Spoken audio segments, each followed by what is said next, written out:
I saw Insidious 2 with a few of my friends a couple weeks ago. Well, the first night, the night it opened, the movie was sold out, so we couldn't go see it. So the following weekend, 5 of my friends and I went to the movie theater to see Insidious 2. I have one friend named Kyle that is Jewish and sort of has a stereotypical nasal Jewish voice like this that complains about coupons not working and gas prices. He didn't really want to come, but he knew that if he didn't, we'd give him shit for it for months. We were planning this trip to the movies for a few days because we didn't want to go to the theater again and find that the only movies playing that weren't sold out were a Percy Jackson movie and Ashton Kutcher playing Steve Jobs. So as it gets closer and closer to the movie, my Jewish friend Kyle keeps ranting to me on Facebook about how horror movies are stupid and ranting and complaining in and out of school and on the internet. Here, I'll show you some of the messages he sent me. Just ranting and complaining and whining and bitching for days. Finally, the day of the movie came, and we all met in the theater. And Kyle's face was white as dandruff. He wouldn't talk to anyone. His face was stone cold. We all sat down in the theater, and we were all excited, and there were loud black girls behind us who were laughing like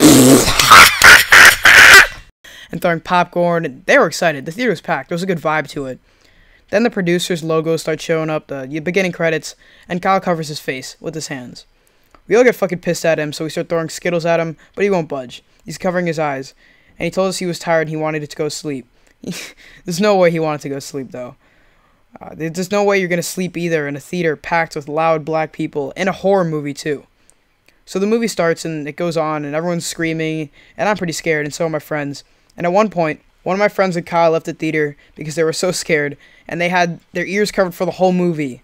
And Kyle wasn't even watching. They watched porn in the bathroom for a few minutes and came back, but Kyle still had his eyes covered for the rest of the movie. There's one part of the movie where the dad is in the further, or hell or whatever, and the dad and this other guy are walking around. Well, you'll see for yourself. Someone's standing in front of you. He's talking to you. What's he saying? He's got your baby. He's got your baby. He's got your baby. He's got your baby. He's got your baby. He's got your baby. He's got your baby. Whenever I get scared in a movie, I put my arms in front of my face and start laughing hysterically afterwards. But there was one girl in the front of the theater that got so scared she fucking launched a cup of Coke in it into the air.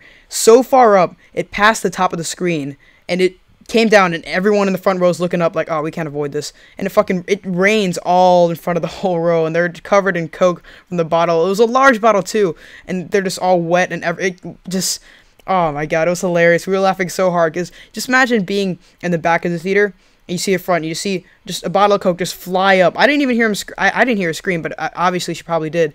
The Coke just flies up, and then it rains all down at them. I was laughing so hard afterwards. I wish I was recording it, but that was a movie, and Kyle managed to not see any of it, including the beginning credits.